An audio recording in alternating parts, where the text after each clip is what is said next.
Ini kalau misalnya dibandingkan sama apa dilihat dari kertas kerja tahun lalu, ini ya relatif sedikit ya kertas kerjanya ya. Iya, Pak. Oh, oke oke. Hmm. Ya. Terus di completing yang terakhir itu nanti saya lihat review ya. Kalau saya lihat soalnya kayaknya banyak yang mesti dikerjain ya. Iya, Pak. Kayaknya semuanya masuk ke yang itu, completing itu, Pak. Oh, Banyak. jadi kalian ini ya nanti mulai dicicil aja yang tugas terakhir itu. Takutnya di sini santai-santai. Kemarin kan sedikit, ini sedikit. Gitu. Nggak tahu besok. Besok apa? Kas ya? Atau apa? Investasi, Khawatir. Pak. Oh, Iya. investasi. Oke. Nanti ini aja yang kira-kira kalian review, yang assignment yang kira-kira perlu banyak pekerjaan, dicicil aja dari sekarang. Yang saya lihat untuk yang inilah ya, paling nggak yang completing tuh lumayan tuh, harus bikin-bikin report-report bukan ya? Iya nggak sih? Harus bikin laporan auditor nggak?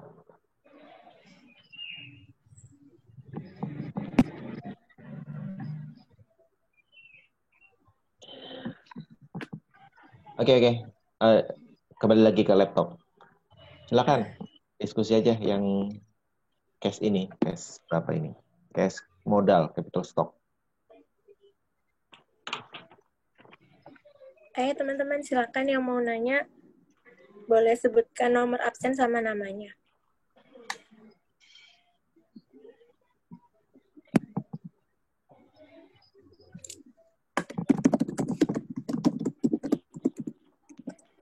Apa jawaban kalian mirip-mirip semua kali ya? Hampir sama semua ya?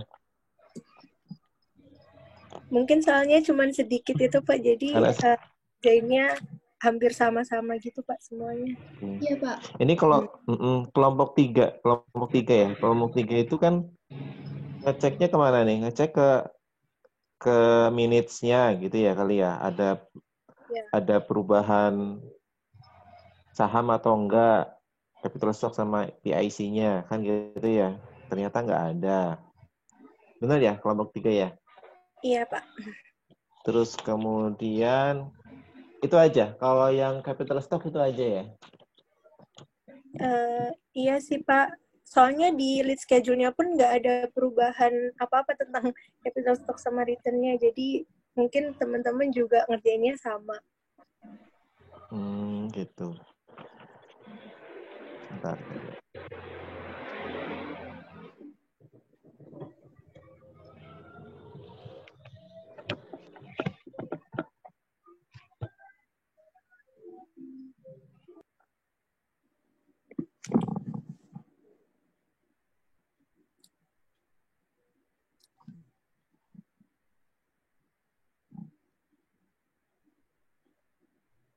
Oke, saya lihat lumayan udah bagus pengerjaannya. Capital stock.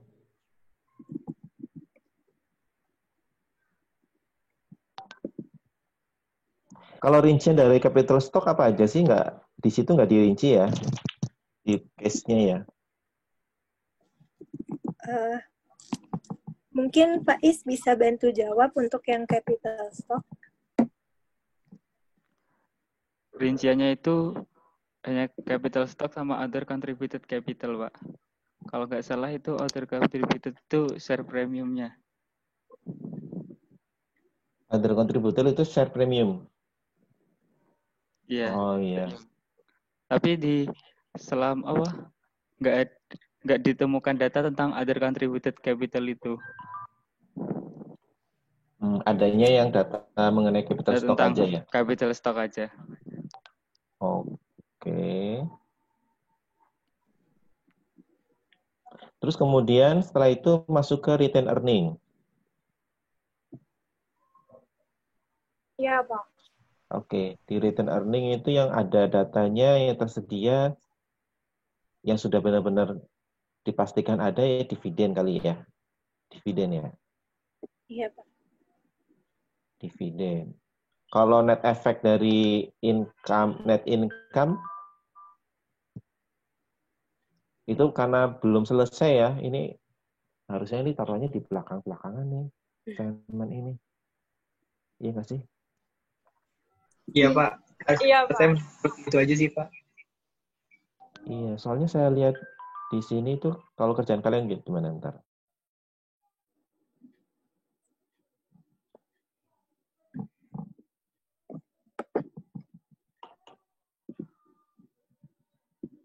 Masih depending lah, ya oke deh. Net effect-nya masih depending ya. Jadi pekerjaan kalian hanya sampai menguji dividen aja. Dividen itu pun sudah diuji waktu di assignment berapa ya dividen itu ya? Lupa saya. 9 Pak. 9. Payable ya? Accrued Iya ya. payable ya? Sama payroll dan teman-teman. Oke. Kalau dividen gimana nih dividen? Pengujiannya? Cek ke ini juga? Cek ke rapat dewan Corporate direksi? minute, iya. Oke. Dokumen deklarasinya ada nggak?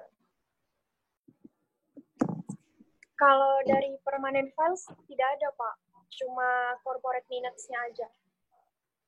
Oh gitu ya. Nanti di mana? Di prosedur auditnya. Utamanya sebenarnya dokumen pengumumannya, utamanya gitu kan. Didukung dengan minutes, oke lah, gitu kan. Karena di sini nggak ada dokumen selain minutes, oke. Jadi nggak apa-apa minutes. Tapi nanti ketika kalian membuat audit prosedurnya, yang jadi utama menurut saya adalah cek ke dokumen deklarasinya. Karena itu adalah dasar pengakuan dividen. Saya kira gitu ya. Gimana menurut yang lain?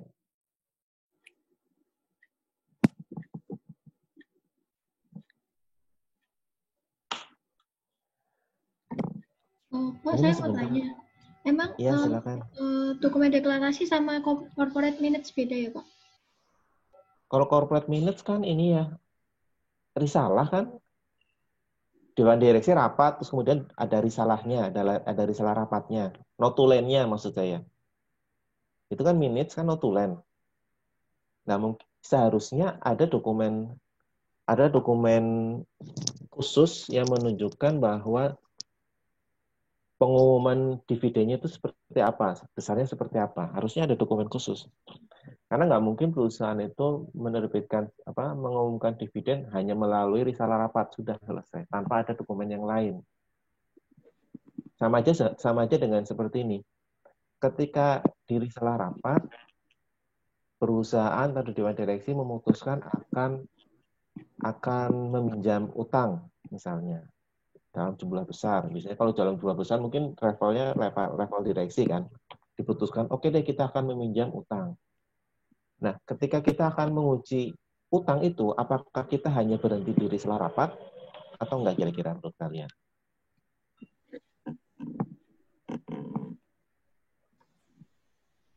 Saya enggak sih Pak, soalnya yang saya lihat di risalah rapat tuh kayak dia tuh cuman bilang akan cari financing dari utang gitu-gitu. Dan saya belum cukup sih.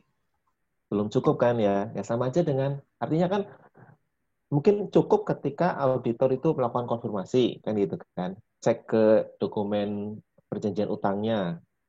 Kan lebih meyakinkan itu. Sama aja dengan dividen. Mungkin di risalah rapat ngomong bahwa perusahaan akan mengumumkan dividen. Kan gitu ya. Akan mengumumkan dividen. Tapi dokumen deklarasinya itu yang menjadi acuan utamanya. Bisa dipahami nggak? Bisa, Pak. Jadi kalau menurut saya risalah rapat itu untuk menguatkan. Oh ya, emang didukung dengan diskusi dari direksi. Tapi kalau hanya berhenti di risalah rapat, menurut saya sih masih kurang. Oke ya, cuman karena nggak ada datanya ya nggak apa-apa. Tapi di prosedur audit terusnya ada, dan gini, biar memperkuat, kalian bikin asumsi. Nah, cocok tuh kalau asumsi. Asumsi aja nggak apa-apa. Karena menurut kalian ini adalah prosedur yang paling kuat. Prosedur hanya mengecek ke risalah rapat itu menurut kami itu belum terlalu kuat. Oke deh, dividen cek ke risalah rapat ada, memang datanya emang ada, oke. Terus kasih keterangan lagi. diasumsikan sudah dicek ke dokumen deklarasi. Sudah selesai malah, itu malah kuat. Karena ketika ada suatu prosedur yang kalian yakin ini lebih kuat, kalian boleh melakukan asumsi aja. Begitu ya. Jadi jangan hanya berhenti di salah rapat aja. Oke ya teman-teman ya. Siap, Pak. Iya, Pak. Ada lagi kira-kira yang masih mengganjal nih? Saya ingin bertanya, Pak. Silakan. Itu kan penerbitan Apple Blossom kan perusahaan kecil itu. Jadi dia kalau dari ceritanya itu menerbitkan saham kecil-kecilan. Kalau menerbitkan sahamnya melalui IPO itu kan kita perlu konfirmasi gitu ke tempat dia menerbitkan saham dulu. Ya kalau misalnya dia si Apple Blossom kan bukan perusahaan, nggak tahu ini perusahaan ini bukan, perusahaan listed atau bukan. Ketika perusahaan listed, artinya setiap kali ada IPO ada mekanismenya, kan gitu kan. Tidak langsung ujuk-ujuk, saya mau nerbitin saham, nggak bisa seperti itu, harus ada mekanismenya, harus ada underwriting-nya, macam-macamnya, harus melibatkan beberapa pihak justru malah. Terus kemudian kalau di Indonesia kan berarti lewat Bursa Efek Indonesia. Begitu ya. Nah, kalau misalnya itu nanti dokumen yang menunjukkan itu pasti ada. Dokumen IPO-nya itu pasti ada. Kalian bentuknya apapun ada gitu kan. Konfirmasi ke underwriter-nya juga ada. Kan gitu. Kalau penerbitan saham kan umumnya pakai underwriter. Jadi ada orang yang ada pihak yang istilahnya apa? Yang menjamin. Bisa dipahami nggak? Ketika perusahaan menerbitkan 100.000 lembar saham, ada pihak yang menjamin. Oke deh, saya jamin 100.000 lembar saham itu akan terjual. Seperti itu. Seandainya pasar hanya membeli 90.000 misalnya. Pasar hanya membeli 90.000, artinya sisa 10.000 kan? Lah 10.000 itu menjadi kewajibannya atau tanggung jawabnya si underwriter-nya itu.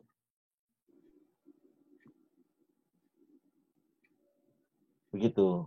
Itu kalau perusahaan ini ya, kalau perusahaan TBK yang ada mekanismenya. Tapi kalau perusahaan kecil-kecil, ya mungkin kayak Apple Blossom mungkin tertutup aja. Saya terbitkan, sekian sama.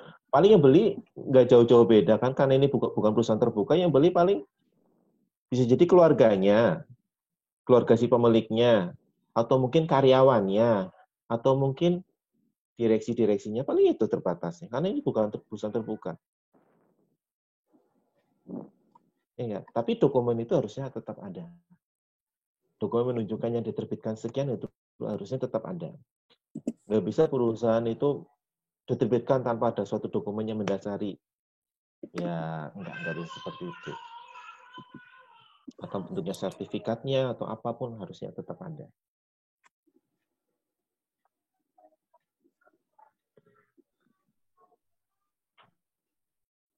Ada lagi?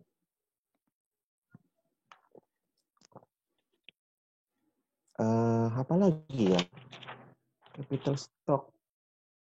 Sederhana sekali sih ya kali ya soalnya ya. Iya, Pak. Kalian ngerjainnya berapa lama ini? Sehari selesai kali ya? Ya ngertinya sih cepet, Pak. Cuman ngedit-ngedit, bikin video gitu sih yang bikin lama. Bikin videonya lama, betul. Terus, apa lagi? Saya lihat di ini, lihat di audit programnya, bentar. Review evaluasi pengendalian intern.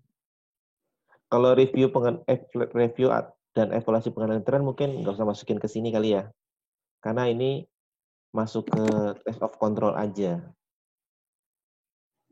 Prosedur ini. Ini kan prosedur pengujian substantif kan? Iya, Pak. Atas modal kan? Nah, kalau yang urusan pengendalian intern dan sebagainya dan teman-temannya itu internal control, lebih baik nggak usah dimasukkan. Nanti dia akan masuk ke pengujian di test of control-nya. Gitu ya. Ini kalian nggak usah dimasukin, nggak apa-apa. Terus Saya lihat prosedurnya oke, artinya ada prosedur-prosedur yang mungkin di datanya nggak ada, tapi kalian masukin, bagus, nggak apa-apa.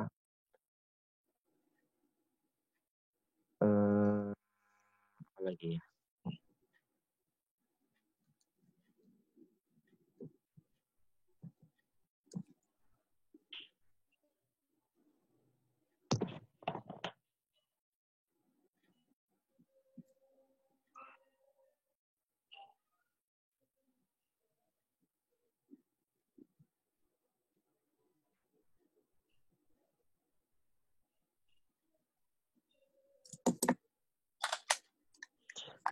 Yang ini ada nggak, apa namanya, yang prosedur paling gampang. Jadi membandingkan antara trial balance-nya dengan buku besarnya, dengan isiannya, ada nggak?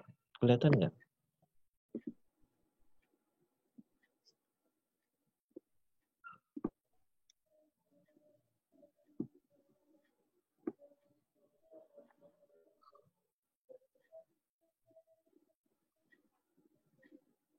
Ada nggak teman-teman? Kelompok 3. Izin menjawab Pak. Untuk yang Silakan. kalau nama saya Ginda Ridya Pradana, kalau ini Pak yang Bapak sebutkan tadi, yang lebih cocoknya ada di ini Pak, yang rekonsiliasikan pencatatan sertifikat saham dengan buku besar Pak. Jadi kita kayak membandingkan sahamnya dengan buku besarnya sih Pak. Kalau trial balance-nya saya belum masukkan. Iya, oke. Oke, tambahin aja di sini trial balance atau apa gitu ya. Artinya buku besar pasti harusnya tie up dengan trial balance. Baik Pak. Ini Ginda kemarin kamu yang ujian ya, Ginda ya? Pak, izin nggak ikut Pak. 2 minggu yang lalu kalau nggak salah. Oh gitu. Kalau kamu harus ikut ujian lagi? Iya Pak, soalnya kode khasnya beda, jadi harus ikut ujian lagi. Oh gitu. Artinya ujian kemarin nggak diterima? Ujian yang pertama? Iya Pak, ada ujian lagi. Iya. Harus belajar lagi ya? Iya Pak, belajar 2 kali Pak. Lumayan lah Pak. Mata kuliah lain juga seperti ini? Kalau saya semua matkulnya kayak gitu Pak. Kayak kode khasnya beda semua, jadi saya mengulang 4-4-nya. Masya Allah. Iya. Udahlah. Oke.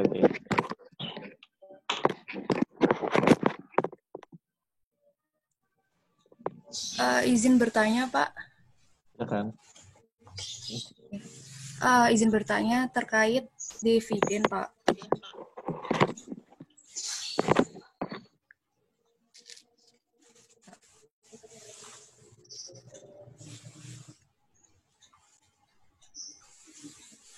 Mungkin nggak sih Pak. Mungkin nggak sih adanya kesalahan pembayaran dividen dengan yang telah diumumkan sebelumnya? Misal ada orang yang beli saham pas tanggal cum date-nya Pak, tapi dia nggak dapet dividen gitu. Pas tanggal cum date-nya? Ya. Pas cum date, tapi dia beli saham pas cum date, tapi dia nggak dapet dividen. Kalau ketika cum date itu dia masih dapat ini nggak? Masih dapat dividen nggak harusnya? Masih Pak. Cum masih date ya? Itu iya, setahu saya tanggal terakhir dapat dividen gitu Pak. Oh gitu. Misalnya belinya pas cum date belinya. Oke. Pembayarannya lewat dari cum date gimana? Kalau misalnya transaksinya itu pas cum date. Kamu punya saham? Lagi nyoba sih Pak. Nah, oke. Seharusnya kan dapat nih, seharusnya. Tapi kalau seperti itu kan ini ya, apa namanya, sudah by system gitu loh. Kalau ditanya kesalahan, gimana? Kalau kemungkinan kesalahan ada atau enggak, namanya orang, namanya sistem pasti ada kemungkinan kesalahan. Sekarang kita kembali lagi ke ininya, ke rule-nya. Ketika si investor membeli saham pada tanggal cum date-nya, dan dia seharusnya masih berhak gitu kan. masih berhak mendapatkan dividen, berarti ya oke lah dia harus dapat dividen. Ketika ternyata dia nggak dapat dividen, berarti ada permasalahan di situ. Entah dari sisi sistemnya atau dari sisi orangnya. Terusnya kalau lewat mekanisme pasar ya, mekanisme di bursa efek seperti itu, harusnya sistemnya sudah tervalidasi gitu loh. Seharusnya nggak ada masalah gitu ya, Kemala. Tapi seandainya adanya kesalahan, benar ada kesalahan, kita lihat dari sisi apa nih? Dari sisi auditornya gitu kan. Dari sisi auditornya, auditor melihatnya begini. Satu sisi materiality-nya. Oke. Kalau hanya masalah kesalahan hanya untuk satu investor dan nilainya nggak seberapa, mungkin ketika kesalahan itu nggak dikoreksi, mungkin nggak apa-apa karena sangat tidak material. Ini dari sisi audit ya, dari sisi audit. Tapi kalau dari sisi personal, individu, berhubungan dengan si emitennya, berhubungan dengan apa tuh namanya, misalnya beli lewat Mandiri Sekuritas kan gitu ya, itu harus diselesaikan. Sekecil apapun harus diselesaikan. Tapi kalau urusan dengan urusan audit itu berbicara mengenai materiality. Oke ya, bisa dipahami ya. Artinya kalau misalnya tidak begitu material, mungkin nggak dikoreksi nggak apa-apa. Sama aja dengan dari sisi pelaporan si emitennya, pelaporan emiten. Ada suatu kesalahan, tapi dari sisi pelaporan di laporan keuangan untuk keperluan audit disajikan sebatas kewajaran. Itu juga nggak apa-apa. Tapi bagaimanapun juga tetap harus di-trace. Kan gitu kan? Trace. Sama aja dengan analoginya gini, kalau suatu karyawan, dia mencuri aset perusahaan, ya kan? Mungkin ada perusahaan yang ketat, sekecil apapun barang yang dicuri, nggak ada toleransi lagi, artinya karyawan itu harus dipecat. Tapi dari sisi laporan keuangan mungkin nggak pengaruh, karena yang dicuri hanya 50.000 misalnya. Tapi kebijakan perusahaan, pokoknya 50.000 atau 100.000 atau berapa, 25.000, kalau namanya mencuri, ketahuan, dipecat. Kan dari sisi orang, dari sisi operasional individu ke perusahaan itu ketat gitu ya. Tapi dari sisi pelaporan keuangan, nggak masalah. Nggak mempengaruhi, jadi nggak wajar, nggak. Kan gitu. Bisa dipahami ya? Kemala? Bisa, Pak. Makasih, Pak.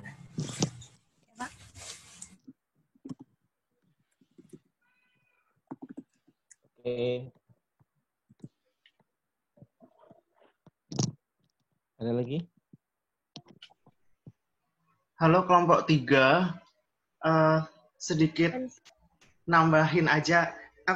Tadi saya sedikit bingung sih, maksudnya di program audit itu kayaknya nggak ada penjelasan mengenai pembatasan return earning. Jadi mungkin menurut saya perlu ada review khusus tentang itu, kan return earning ada yang boleh untuk dibatasi penggunaannya gitu untuk untuk hal-hal tertentu doang gitu kan. Tapi tadi saya ngelihatnya di program audit kayaknya nggak ada gitu yang terkait pembatasan return earning. Ya, makasih ya Valen tanggapan dan sarannya. Nanti coba kita diskusiin lagi. Valen sama nanya, Valen. Iya, Pak. Kalau yang pembatasan di return earning maksudnya seperti apa ya, Valen ya? Jadi return earning-nya itu nggak bisa digunakan semuanya gitu, Pak. Misalnya dia itu harus ditahan sekian persen. Misal untuk rencana rencana mengembangkan usaha atau rencana apa gitu, Pak. Jadi kalau return earning yang biasa itu kan bisa dibagikan semua sebagai dividen. Tapi kalau ada pembatasan, jadi return earning yang sebesar sekian itu mungkin ditahan dulu. Bisa aja buat jaga-jaga nilainya perusahaan atau buat pengembangan dan lain-lain gitu, Pak. Oh gitu. Tapi kalau dari sisi laporan keuangannya muncul nggak, Valen? Nggak muncul sih, Pak. Cuma ada di pengungkapan, Pak, biasanya. Oh, artinya saya ngerti maksud kamu. Jadi ya, kalau yang penggunaan saldo laba yang ditahan itu kan tidak semuanya diberikan dalam bentuk dividen, kan? Artinya dividen sekian persennya. Perusahaan punya kebijakan sendiri, ada alokasi cadangannya, kan itu ya, alokasi cadangan modalnya untuk ini untuk dividen, ini untuk alokasi untuk operasional lagi, ini untuk alokasi apa, maksud kamu gitu ya, Valen Iya, ya? Pak. Iya. Oh, okay. Artinya ketika kalau dikaitkan di sini misalnya dividen, ketika perusahaan itu mau mengalokasi dividen, tapi ternyata nggak sesuai dengan rule-nya perusahaan sekian persen dividen, anggap aja di rule-nya adalah maksimal 15% misalnya. Ternyata perusahaan itu memberikan dividen 20%. Hal seperti itu maksud kamu ya? Ada kemungkinan terjadi gitu ya? Pembagian dividen tidak sesuai dengan alokasi yang telah dilakukan, telah ditetapkan. Ya bisa seperti itu sih Pak.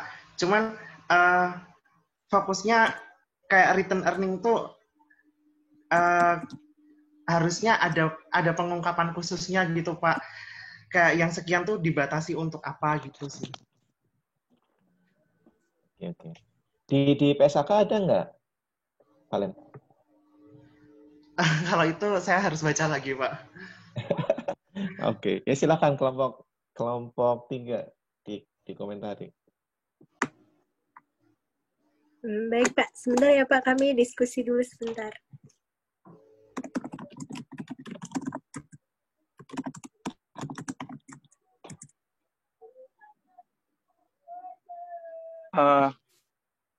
Izin menjawab Pak. Sebelumnya makasih banyak buat Valen atas sarannya. Untuk masalah pembatasan penggunaan return earning, kami tidak memasukkan ke prosedur audit karena waktu kami baca di bukunya itu di perusahaan kami belum menemukan apakah ada kebijakan perusahaan tentang pembatasan return earning. Mungkin kalau misalnya kami menemukan di kebijakannya, mungkin akan kami masukkan ke prosedur auditnya Pak, seperti itu. Jadi mungkin kalau teman-teman punya informasi mengenai kebijakan di perusahaan, kebijakan di April Blossom-nya, mungkin bisa kita masukkan seperti itu. Terima kasih.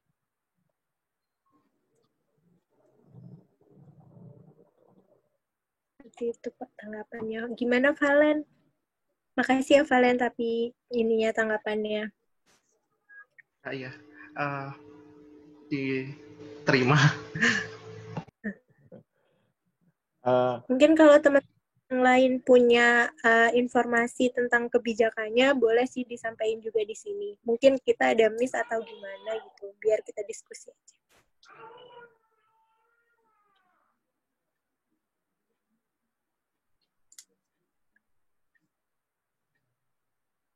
PSAK 21 itu apa? Aku lihat di ini. PSAK 21 itu Pak tentang ekuitas Pak. Ekuitas. Iya, tapi Pak. Kalau nggak salah itu sudah dihapus Pak, diganti jadi ISAK. ISAK berapa? Oh iya. ISAK 1 kayaknya ya Pak, lupa saya juga. Iya makanya saya cek di PSAK-nya nggak kelihatan. PSAK 21. Gini, apa namanya? Yang pertanyaan Valen untuk lebih memastikannya gitu kan. Artinya kan tidak semua kebijakan perusahaan itu diungkapkan. Tidak semua. Ya kan? Tidak semua kebijakan terkait finance-nya perusahaan itu diungkapkan. Strategi keuangannya perusahaan tidak semuanya diungkapkan dalam laporan keuangan. Yang wajib diungkapkan dalam laporan keuangan setidaknya itu adalah yang sesuai dengan SAK. Ketika ada suatu SAK yang memberikan ada suatu pengumuman yang harus ditampilkan di laporan keuangan, nah itu harus disesuaikan. Ya kan? Dilihat kondisinya ada atau enggak. Itu adalah standar minimalnya yang diminta oleh PSAK. Nah, selain dari PSAK, perusahaan pun bisa mengungkapkan informasi lainnya dalam notes-nya yang dirasa itu akan diperlukan oleh penggunanya.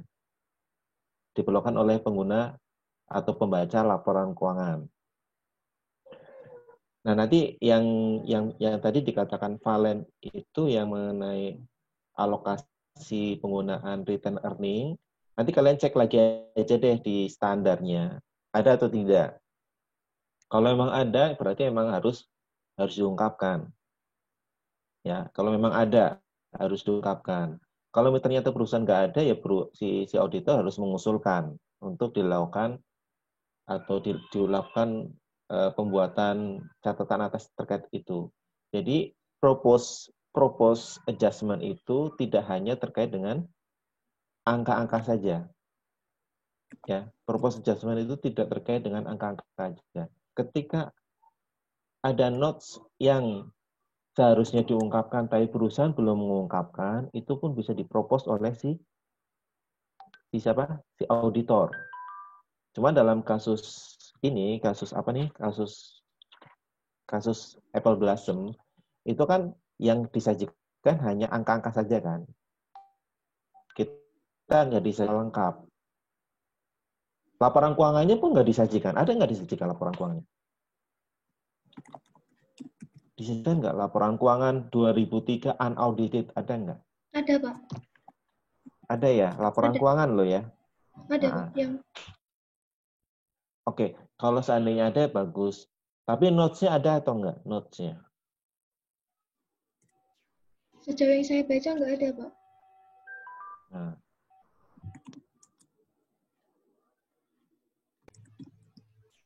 Kalau notes-nya, nah ini terkait, kalau misalnya angka-angkanya tersaji dalam laporan keuangan dari neraca sampai ke arus kas, itu kan ngomong angka-angka semua. Artinya auditor bisa mempropos dalam bentuk angka. Tetapi kalau ada juga propose yang dalam bentuk catatan atas laporan keuangan, pengungkapan. Kalau pengungkapan dirasa kurang, auditor juga bisa mempropos ke manajemen. Karena ini kan keterbatasan data ya sudah, dan kayaknya fokusnya hanya fokus di angka aja. Kalau menurut saya ya di sini ya, di Apple Blossom. Oke, jadi gitu ya. Jadi yang dari Valen, terima kasih informasinya. Nanti dicek lagi aja di PSAK-nya, apakah memang harus diungkapkan atau tidak gitu kan. Kalau diungkapkan ya ada propose berarti di situ. Oke, terima kasih Valen sudah ngingetin.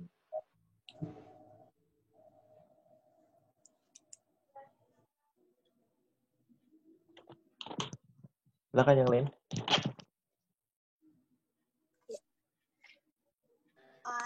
Terima kasih ya Valen. Ini sebut namanya sama nomor absen. Iya. Nama saya Novita, absen 33.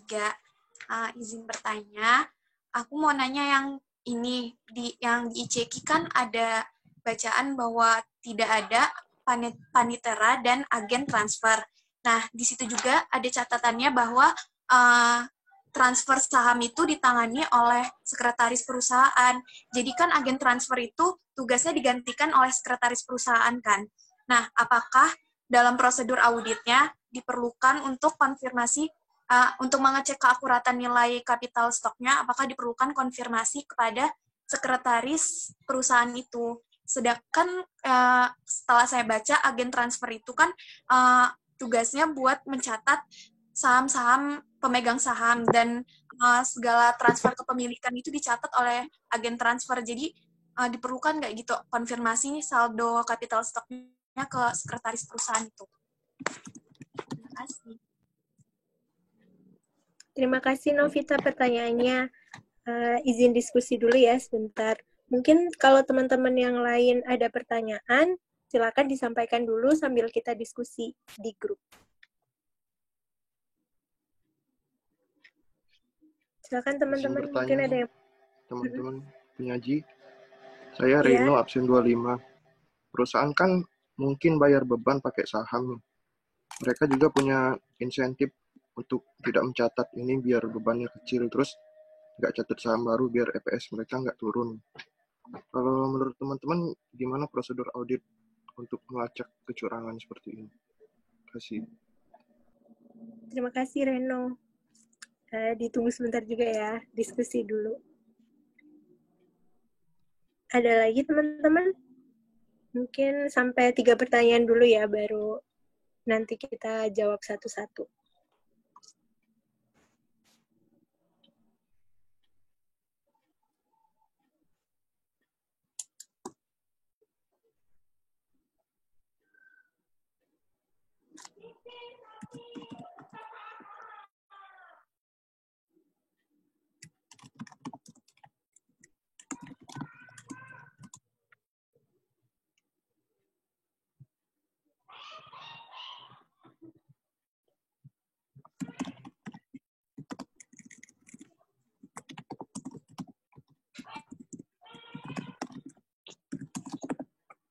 Silakan teman-teman, ada lagi?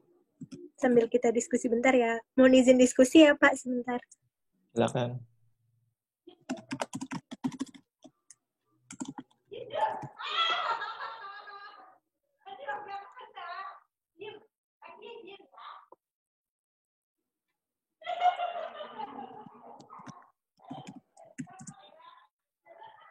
Ini pertanyaan juga nih.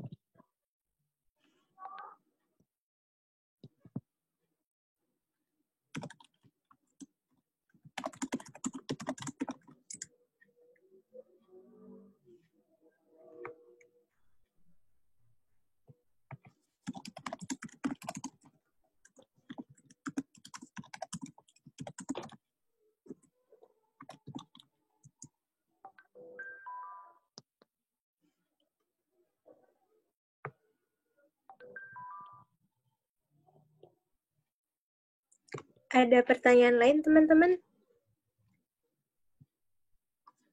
Ditunggu sebentar ya.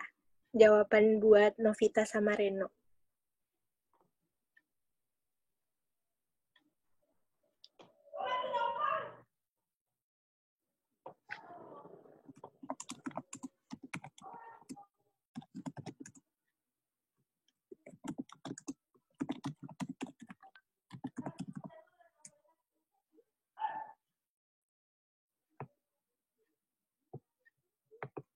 Ini assignment berapa ya? 11 atau 12? 11 ya?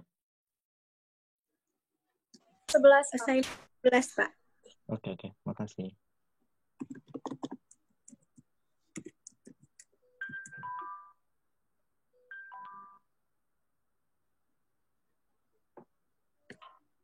Silakan teman-teman, mungkin ada pertanyaan lagi sambil nunggu jawaban dari diskusi kami. Atau mungkin ada teman-teman yang bisa bantu jawab, silakan aja. Mungkin ada teman-teman juga yang punya pendapat atas pertanyaan Novita sama Reno juga bisa disampaikan. Jangan lupa nama sama nomor absen ya.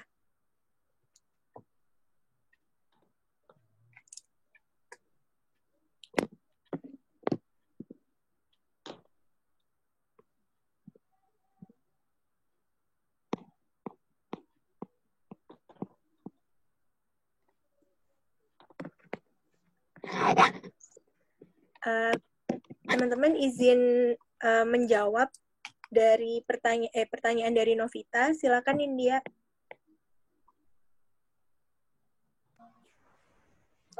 Tadi sebelumnya saya ulangi ya, pertanyaannya tentang apakah ada transfer agent yang mencatat segala transfer dari sertifikat stoknya. Nah, di sini kan komennya dia bilang kalau stock transfer handled by corporate secretary. Nah, kalau misalnya dilihat dari halaman 21, job desk dari sekretari itu ada yang menyebutkan dia itu maintain stock certificate book dan report to Larry Lancaster. Larry Lancaster itu merupakan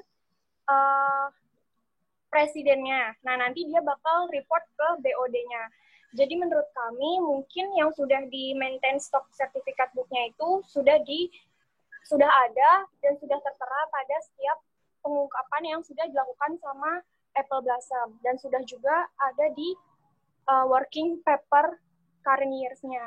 Nah, oleh sebab itu karena dia juga view transaction atau sedikit atau beberapa transaksi mengenai sertifikat book yang bisa kita lihat di audit internalnya juga, internal kontrolnya. Jadi tidak dimungkinkan untuk merekrut transfer agent karena mungkin bisa menyebabkan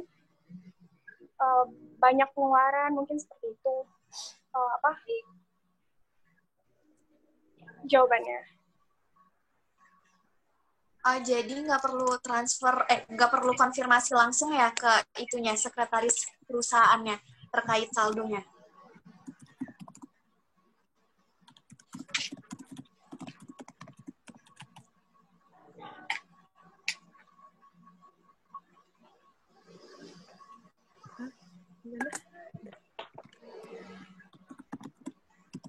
Menurut kami itu pasti udah, karena dia sama-sama internal, jadi mungkin mereka sudah cross and check masing-masing. Jadi udah pasti dikonfirmasi seperti itu, Novita.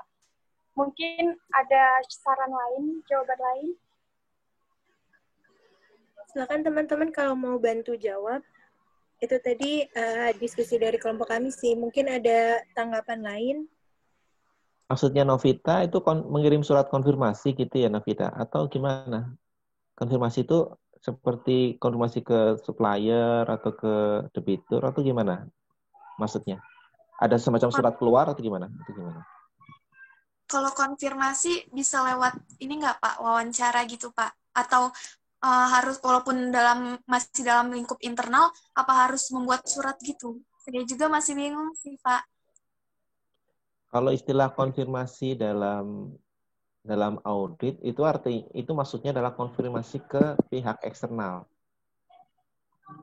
Konfirmasi dalam istilah audit ya. Yang dimaksud melakukan konfirmasi itu umumnya itu yang dipahami adalah melakukan konfirmasi ke pihak eksternal perusahaan. Medianya macam-macam. Kalau dulu mungkin pakai surat itu ya. Tapi mungkin sekarang bisa by email, by apa, terserah. Artinya ditujukannya ke pihak eksternal perusahaan. Nah, kalau misalnya ini kan mengenai sertifikat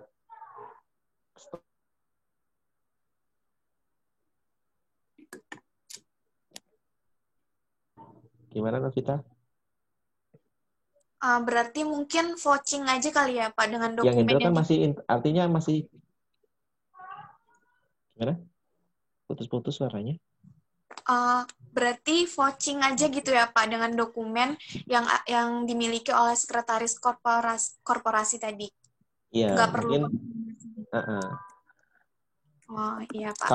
Kalau yang dengan corporate secretary-nya karena itu masih dalam internal, ya apa yang dilakukan auditor ya terserah, bisa wawancara, bisa meminta data langsung ke apapun lah, gitu ya. Wawancara mungkin tanya-tanya atau mungkin minta mengenai dokumen terkait dengan penerbitan saham selama tahun berjalan ada atau enggak ke corporate secretary-nya juga nggak masalah.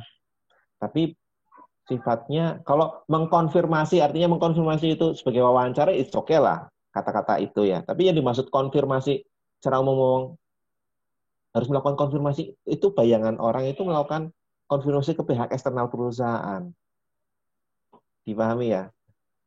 Kan itu kan ada konfirmasi positif, konfirmasi negatif, itu artinya kan pihak keluar.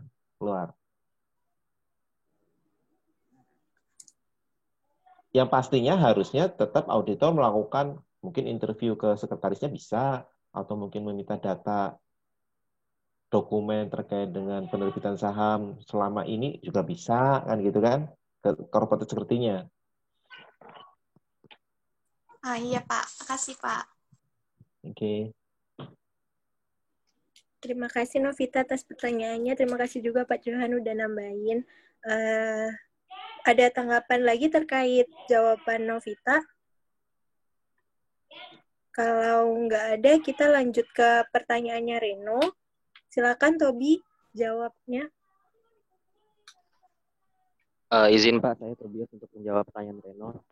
Jadi pertanyaannya itu, perusahaan kan mungkin membayar beban-beban dengan saham dan mungkin tidak dicatat oleh perusahaannya. Apakah prosedur audit untuk melacak seperti itu? Dalam situasi Apple Blossom ini, setelah kami mengerjakan tugasnya ini, setelah mengecek corporate minutes-nya itu kan ternyata tidak ada pembayaran yang menggunakan saham. Tetapi jika memang ada, kami sudah mencantumkan prosedur pengujiannya untuk mengecek jika ada kondisi seperti itu, yaitu uji pencatatan sertifikat saham dalam akun untuk saham yang dikeluarkan.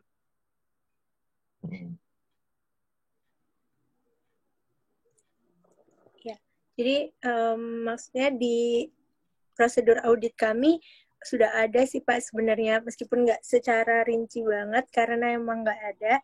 Jadi kita udah masukin di prosedur pengujian substantif kita secara general gitu.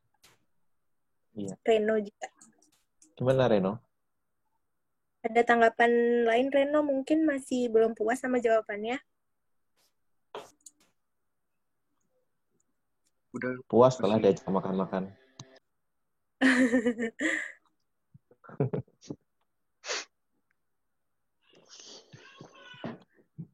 Ya, saya sepakat dengan Tobias.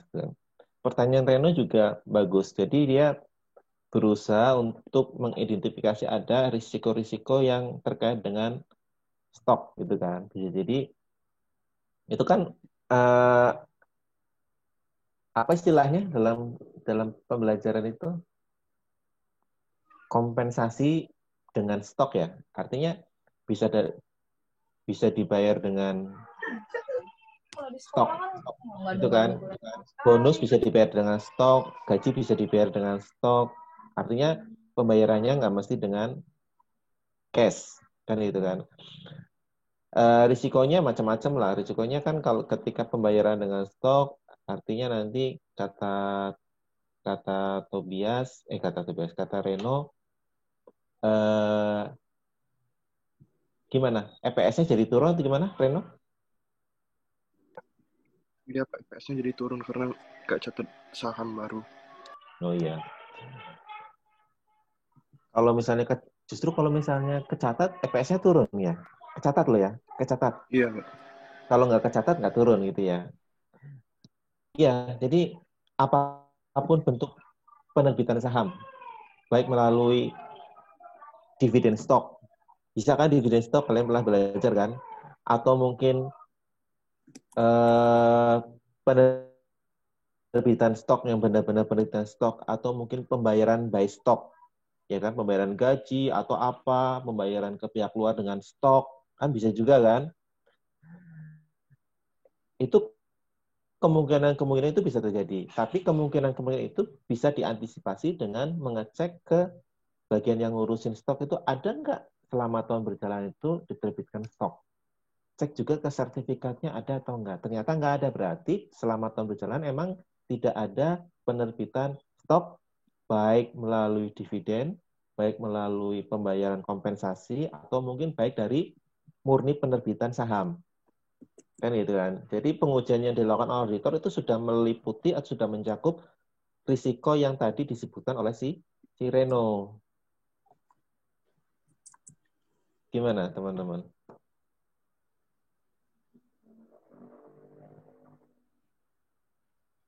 Halo?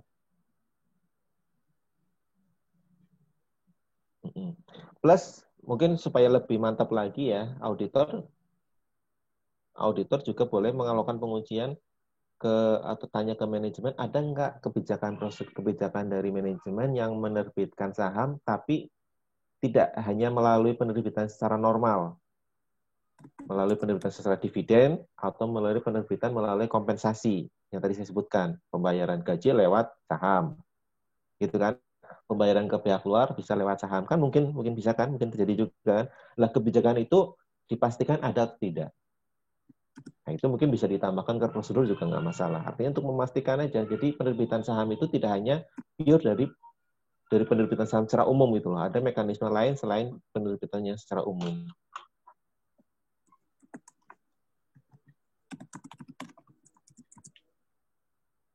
Baik. Terima kasih Pak atas tanggapannya. Nanti coba kami perbaiki lagi, kami tambahkan tentang yang pertanyaan Reno tadi. Terima kasih teman-teman. Ada pertanyaan lagi?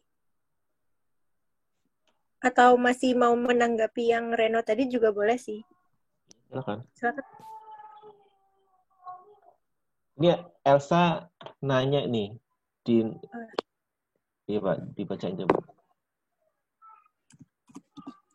Ya, pertanyaan dari Elsa. Apabila perusahaan mengalami kerugian terus-menerus hingga mengurangi modalnya, apakah prosedur audit yang dilakukan tetap sama saja? Sebentar ya Elsa, kami diskusi bentar aja. Mungkin teman-teman yang lain mau nanya, boleh, silakan. Izin bertanya untuk kelompok 3. Nama saya Anissa, absen 2. Nah, saya ingin bertanya terkait other contributed capital. Jadi,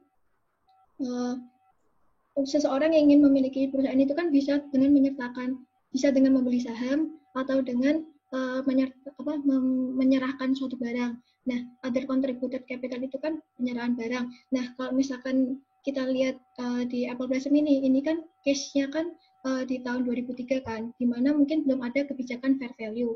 Nah, kalau misalkan kita ditarik ke tahun sekarang, ini kan pasti udah ada kebijakan fair value.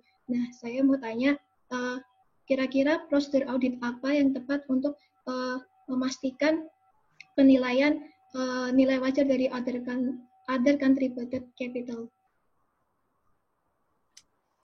Terima kasih Anissa pertanyaannya. Izin diskusi sebentar lah ya. Mungkin teman-teman kalau mau bantu jawab boleh, kalau mau nanya juga boleh, silakan.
Oke, teman-teman izin menjawab pertanyaan dari Elsa.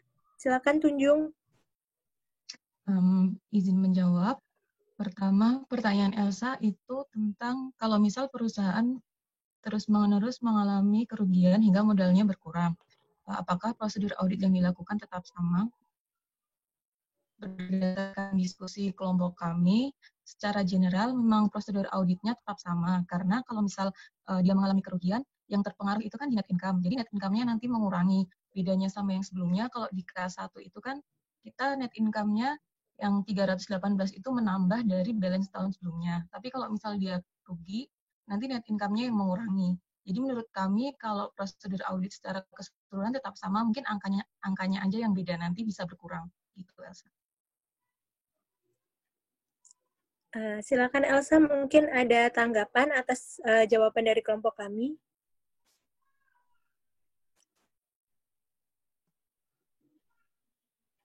Oh, Elsa ini ya nggak bisa keluar suaranya ya, bentar. Coba cek chatnya. Oh, mungkin teman-teman kalau misal ada yang mau nanggapin jawaban dari kelompok kami, boleh.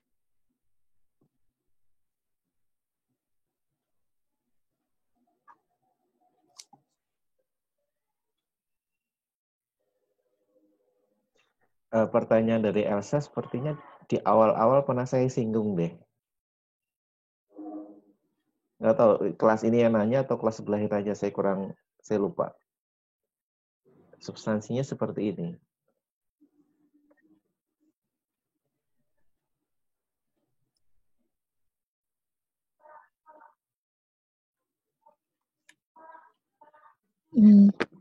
Saya ingin menambahi Pak sedikit untuk Elsa. Ya, Rosa ya. Iya Pak, Rosa.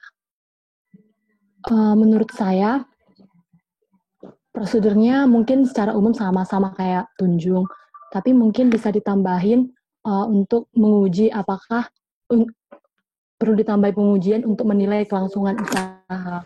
Misalnya kayak menilai going concern-nya si perusahaan itu, kira-kira bisa nggak bertahan, gitu Pak.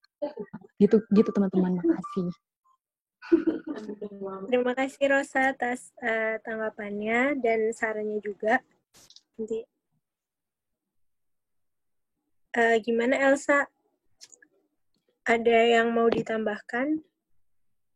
Kakak Elsa, oke Tunjung, terima kasih. Oh, jadi di jawabannya Tunjung oke. Rosa lah ya, Rosa juga iya juga. Saya boleh menanggapi terkait ini. Silakan Pak.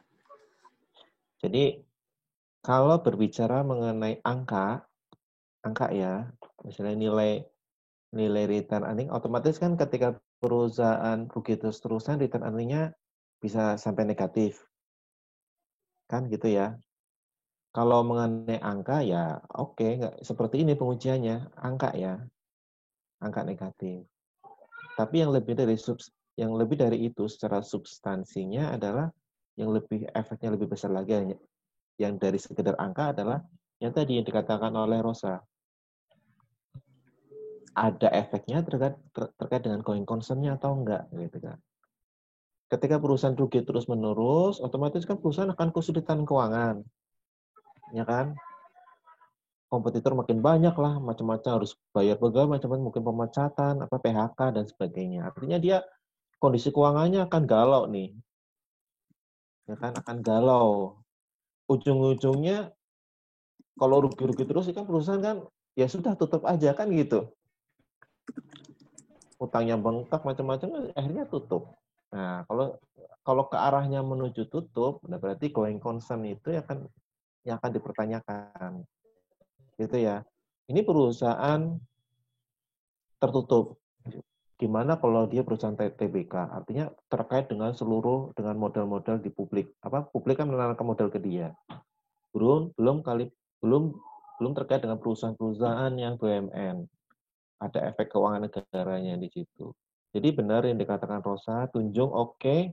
Kalau Tunjung saya lihat itu dari sisi angkanya ya. Kalau dari Rosa dari sisi going concern-nya. Dua-duanya oke. Cuman harus dua-duanya, angka dan going concern di sini.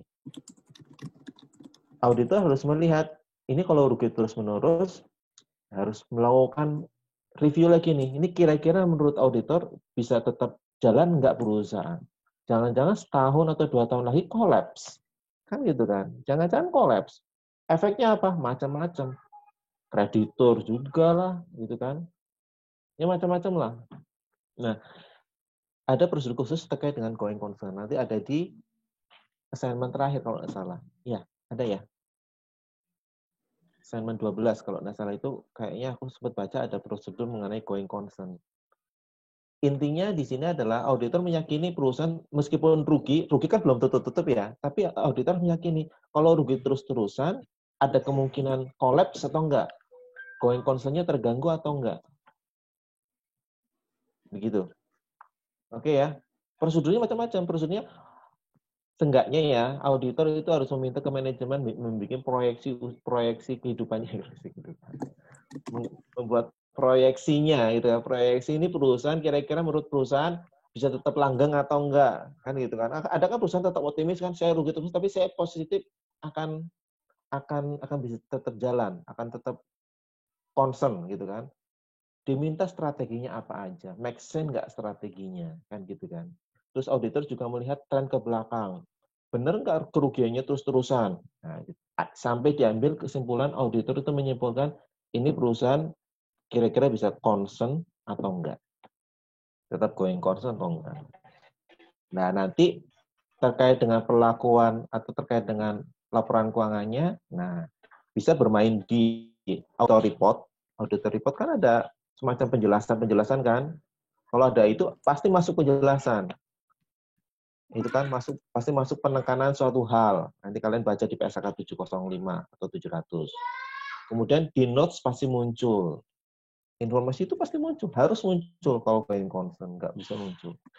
Kalau semisalnya going concern ternyata terganggu, misal ya, ternyata auditor memutuskan going concern terganggu, efeknya apa? Ke mana? Opini. Dengan syarat gini, ketika going concern itu terganggu, tapi asumsi laporan keuangan yang digunakan masih menggunakan asumsi normal, accrual basis macam-macam. Itu kan asumsi normal ya. Ya enggak?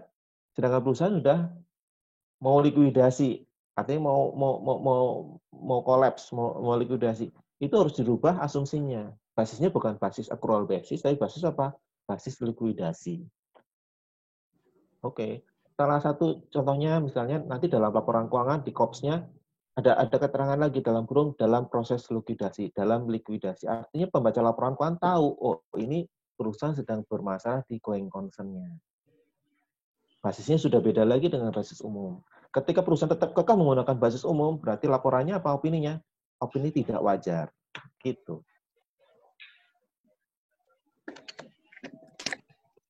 Oke ya. Ada tanggapan? Terima kasih Pak Johan. Mungkin teman-teman ada yang mau menanggapi? Ini nanti kalian perdalam aja di ini ya, di assignment berapa yang terakhir itu kayaknya ada.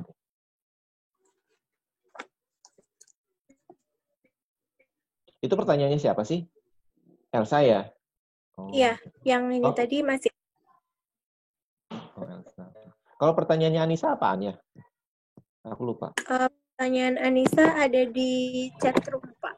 Bentar, saya bacakan. Ini, other contributed capital itu kan berupa penyerahan barang. Nah, harusnya dinilai dengan nilai wajar. Jadi, prosedur audit apa yang tepat untuk meyakinkan penilaian nilai wajar dari other contributed capital? Gitu. Harus sepakat dulu nih, other contributed capital itu terkait di mana? Di Apple Blossom itu maksudnya apa gitu kan? Apakah seperti yang dimaksudkan oleh Anissa atau maksud lain? Karena tadi saya nanya siapa ya?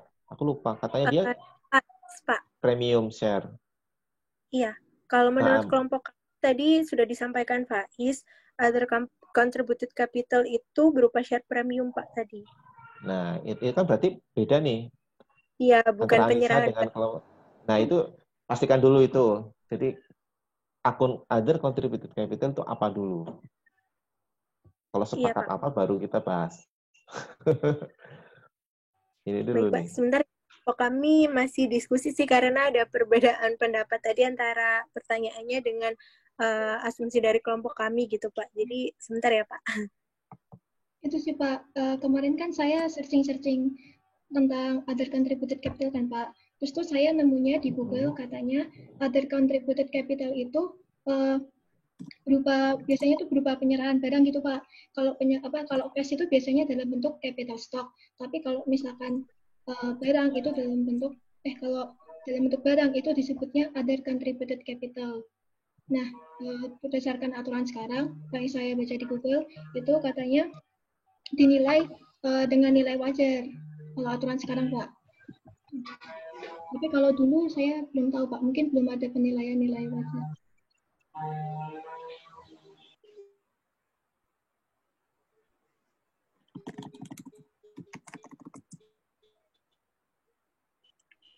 Sebentar ya Anissa, kita diskusi dulu bentar. Mungkin teman-teman kalau punya pendapat lain, silakan tanggapannya sambil nunggu kelompok kami diskusi bentar.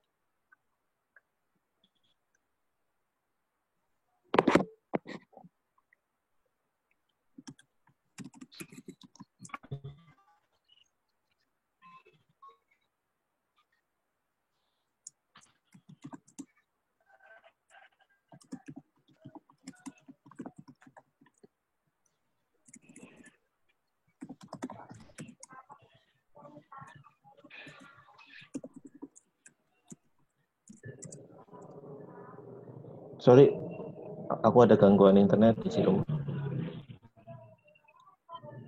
Gimana tadi? Ini sorry keputus-putus.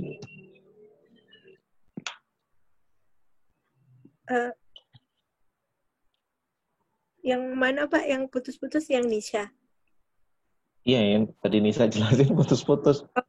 Ya, Nisa mungkin bisa diulang lagi tanggapannya. Ya, Pak. Jadi setelah saya cari di Google tentang other contributed capital, jadi itu ternyata other contributed capital itu kepemilikan dengan penyerahan barang Pak.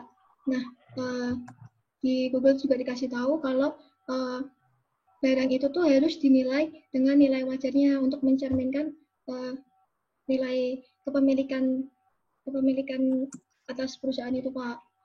Terus saya mau tanya tentang prosedur auditnya. Tapi kalau Apple Blossom ini kan kasusnya kan pada tahun 2003 Pak. Mungkin aja dia belum ada peraturan mengenai penilaian terkait nilai wajar. Nah, saya ingin bertanya, kalau jika ditarik ke sekarang, itu tuh kira-kira prosedur audit yang tepat itu apa? Gitu, Pak.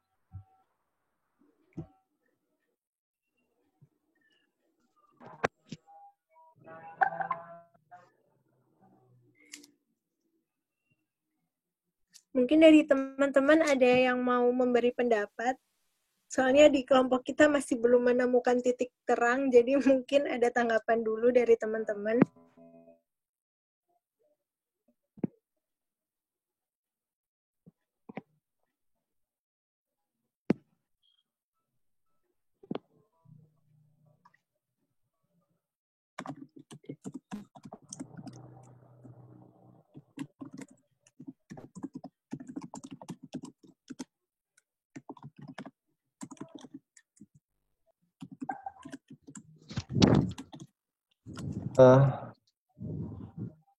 Other contributed capital gitu ya.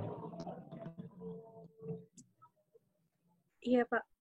Nanti gini apa namanya, kalau yang disampaikan oleh si Anissa itu, saya nggak tahu lah ya, apakah istilahnya menjadi other contributed capital atau enggak. Yang saya tahu yang disampaikan oleh Anissa itu donated capital. Donated capital. Jadi misalnya ada pihak lain yang menyumbangkan tanah atau properti gitu kan. Artinya perusahaan menerima tanah atau properti, itu kan jurnalnya kan apa? Jurnalnya itu adalah properti pada donated capital. Kan gitu kan. Nah, donated capital itu emang harus nilai sebesar nilai wajar dari aset yang diterima. Itu kalau yang dimaksud adalah donated capital. Tapi kalau other contributed capital, saya tadi barusan memastikan di internet, kok sepertinya mirip dengan paid in capital. Artinya kelebihan pembayaran dari apa namanya? Dari parnya, dari nilai par yang dijual. Artinya itu premium share ya jadinya ya. Share premium kan? Nah, itu nanti dipastikan aja deh. Pastikan aja. Kalau dilihat dari strukturnya, struktur laporan keuangannya si Apple Blossom, kalau saya cenderungnya ya itu lebih ke paid in capital. Karena komponen dari stok itu ada nilai parnya, ada sebesar nilai kelebihannya yang disebut dengan paid in capital atau share premium. Itu paling nggak dua itu pasangan itu umumnya ada gitu loh. Nah, nanti tolong dipastikan lagi deh, kalau seandainya itu adalah yang dimaksud adalah yang seperti Anissa katakan, yaitu donated capital, ya benar yang dikatakan Anissa, harus ada pengujian lagi, benar nggak sudah dinilai sebesar nilai wajarnya atas properti atau aset yang diterima oleh si perusahaan. Gitu ya. Tapi kembali lagi di tahun 2003 ini, ada nggak transaksi itu? Baik stok ataupun mungkin yang dimaksud dengan Anissa adalah yang donated capital, yang perusahaan terima properti atau terima aset. Ada nggak? Kalau sama-sama nggak ada ya sudah, artinya clear. Gitu kan? Kalau sama-sama nggak ada, artinya dispute kalian ini paid share premium atau donated capital, ya sudahlah, orang sama-sama nilainya sama, gitu kan. Artinya clear. Gitu ya. Cuma nanti kalian pastikan aja deh, ini other contributed capital itu maksudnya apa? Kalau saya lihat di internet tadi yang tadi saya katakan, ya di other contributed capital adalah yang tadi apa namanya? Paid in capital, share premium ya istilahnya ya, share premium. Ya. Oke. Nanti dicek aja lah, pastikanlah. Oke, ini karena waktunya sudah habis, silahkan ditutup dulu apa namanya moderatornya. Aprilia. Ya, mungkin kalau untuk pertanyaan yang Nisha tadi, nanti coba kami cek lagi ya, karena kami nemunya juga sama kayak Pak Johan tentang paid capital, terus juga di permanent file juga semuanya sih belinya dengan cash, jadi kami belum menemukan yang kalau kata Nisha kayak barang itu. Nanti kami coba cek lagi, gitu. Mungkin sekian teman-teman sesi pertanyaan dan diskusi kali ini.